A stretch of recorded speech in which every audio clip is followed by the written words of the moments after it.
नमस्कार। आपका अखबार के YouTube चैनल पर आपका स्वागत है। मैं हूं प्रदीप सिंह। कांग्रेस पार्टी दशकों से कैसे गरीब हिंदुओं का हक मारती रही है, उनको सज़ा मिलती रही है हिंदू होने की। मुसलमानों को मिलता रहा इनाम मुसलमान होने का, क्योंकि वो कैप्टिव वोट बैंक थे कांग्रेस पार्टी के। और ये सिलसिला कोई आज का नहीं है, लंबे समय से चल रहा है। कम से कम अगर पिछड़े वर्ग की बात करें तो पिछड़े वर्ग के बारे में 1980 में जब मंडल कमीशन की रिपोर्ट आई, उसके बाद वीपी सिंह की सरकार ने उसको लागू किया, तो रिपोर्ट आई, उसके बाद एक सेंट्रल लिस्ट बनाई गई ओबीसी जातियों की। स्टेट की लिस्ट अलग होती है, केंद्र की लिस्ट अलग होती है। कई ऐसी जातियां हैं जो केंद्र की सूची में हैं, तो वो किसी एक राज्य की सूची में बैकवर्ड हैं, किसी दूसरे राज्य की सूची में नहीं है, तो वो राज्यों की सूची अलग अलग है और केंद्र सरकार की जो सेंट्रल लिस्ट जिसको कहा जाता है वो अलग है। इसमें उसके बाद से काफ़ी परिवर्तन भी हुए हैं, बदलाव भी होते रहे हैं। लेकिन अभी एक कमीशन बनाया प्रधानमंत्री नरेंद्र मोदी ने अक्टूबर 2017 में। इसकी अध्यक्षता कर रही हैं जी रोहिणी, जो दिल्ली हाई कोर्ट की रिटायर्ड जज है। इस कमीशन को अब तक 12 एक्सटेंशन मिल चुके हैं और फाइनल जो अब जो मियाद रखी गई है, जो समय सीमा रखी गई है, वो जुलाई 2022 की है, यानी जुलाई 2022 की। उस समय तक रिपोर्ट सबमिट करनी है। लेकिन कमीशन के अंदर से जो खबरें आ रही हैं वो बड़ी चिंता में डालने वाली हैं। उनके मुताबिक दशकों से, जब से ये लिस्ट बनी है, मतलब 40-42 साल से, हिंदुओं की कई वोकेशनल कम्युनिटीज़ को इस आरक्षण से अलग रखा गया, लेकिन उसी पेशे की मुस्लिम जातियों को उसमें आरक्षण का लाभ दिया गया। कमीशन के सूत्रों से जो खबर आ रही है उसके मुताबिक 200 ऐसी वोकेशनल कम्युनिटीज़ हैं हिंदुओं की, जिनको पिछड़ा वर्ग के आरक्षण का लाभ नहीं मिला, लेकिन उन्हीं के समान जो मुस्लिम वर्ग से जो जातियां हैं या वोकेशनल कम्युनिटीज़ हैं उनको मिला। जैसे अगर प्रमुख बात करें तो दर्जी, धानुक, जुलाहा, इन पेशों में जो लोग हैं उनमें जो मुसलमान हैं उनको आरक्षण मिल रहा है, वो सेंट्रल लिस्ट में शामिल है। जो हिंदू हैं उनको नहीं मिल रहा है। इस समय जो स्थिति है उसमें उत्तर प्रदेश में जुलाहा, बिहार में दर्जी और धुनिया, ये दोनों सेंट्रल लिस्ट में हैं, तो इनको आरक्षण का लाभ मिलता है, लेकिन इन्हीं के समकक्ष हिंदुओं को इसका लाभ नहीं मिलता है। तो आयोग का मानना है कि इस तरह की जितनी एनोमलीज हैं उनको रिमूव किया जाना चाहिए, दूर किया जाना चाहिए, इन विसंगतियों को जो है ठीक किया जाना चाहिए। और बिहार में ऐसी 23 जो है वोकेशनल कम्युनिटीज़ हैं जहाँ पर मुसलमान हैं वो, तो उनको सेंट्रल लिस्ट में शामिल किया गया है, हिंदुओं को नहीं किया गया है।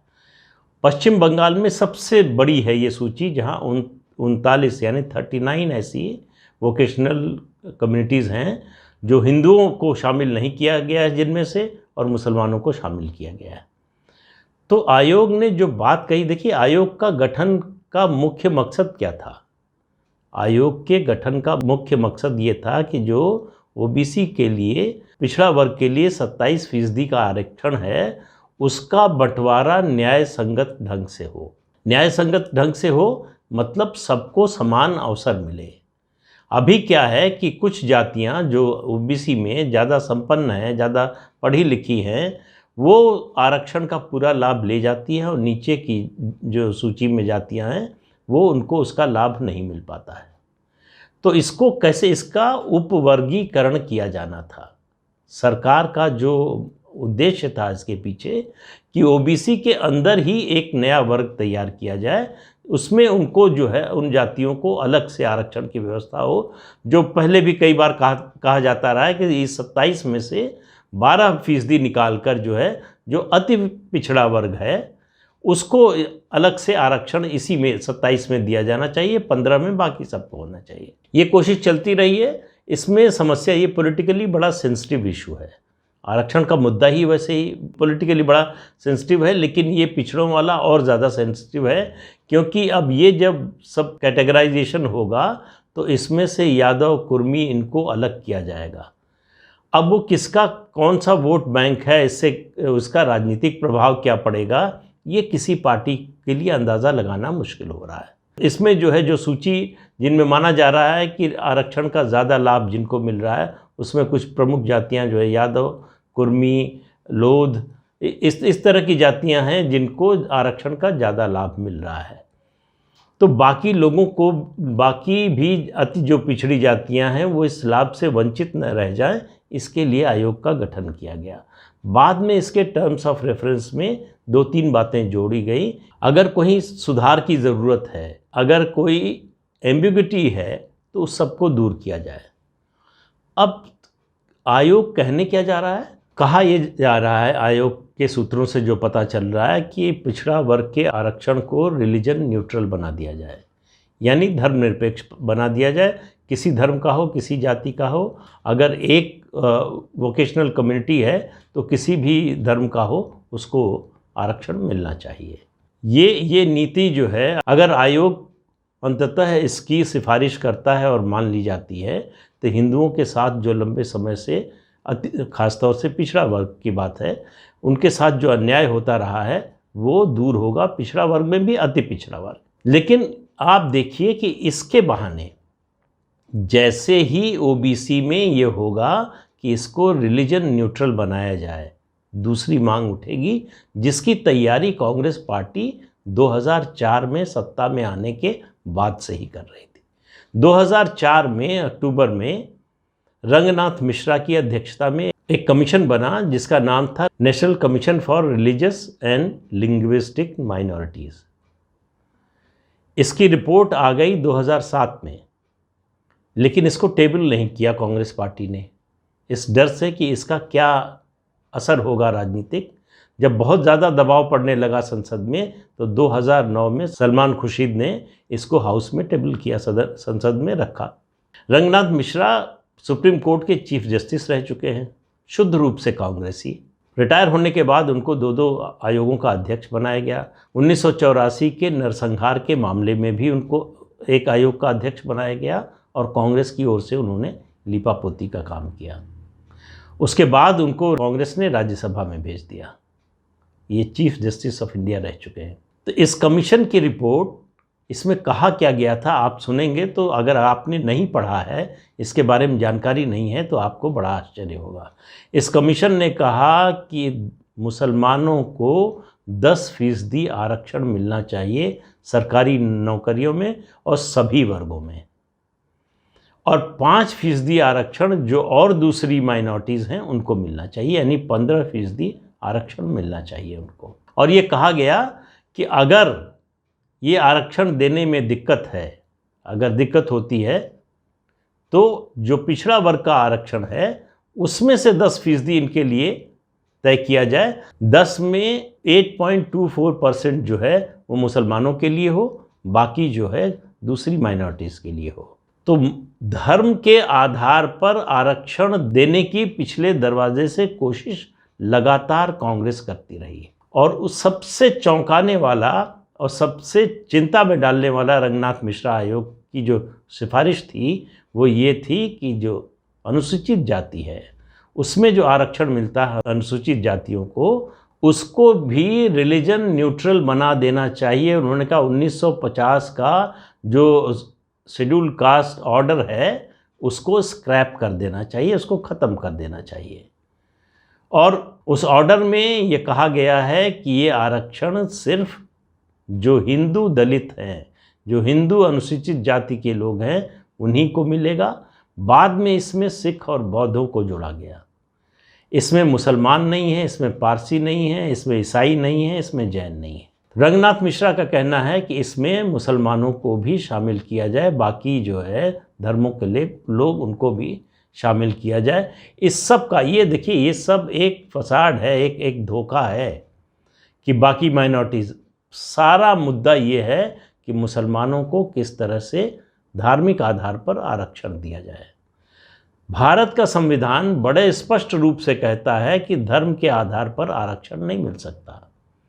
कोशिश ये हो रही है, अब क्यों हो रही है ये आप बात समझिए। दलितों में जो ईसाई दलित या मुस्लिम दलित या दूसरे धर्मों के जो दलित हैं, उनको भी आरक्षण का लाभ देने का मतलब यह है कि धर्म परिवर्तन को बढ़ावा मिलेगा।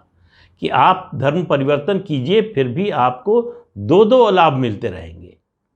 आपको माइनॉरिटी होने का भी लाभ मिलेगा, अल्पसंख्यक होने का भी लाभ मिलेगा और आपको दलित होने का भी लाभ मिलेगा, उसके आरक्षण का भी लाभ मिलेगा। तो अब आप देखिए किस तरह से ये कोशिश जो है लंबे समय से कांग्रेस पार्टी कर रही है।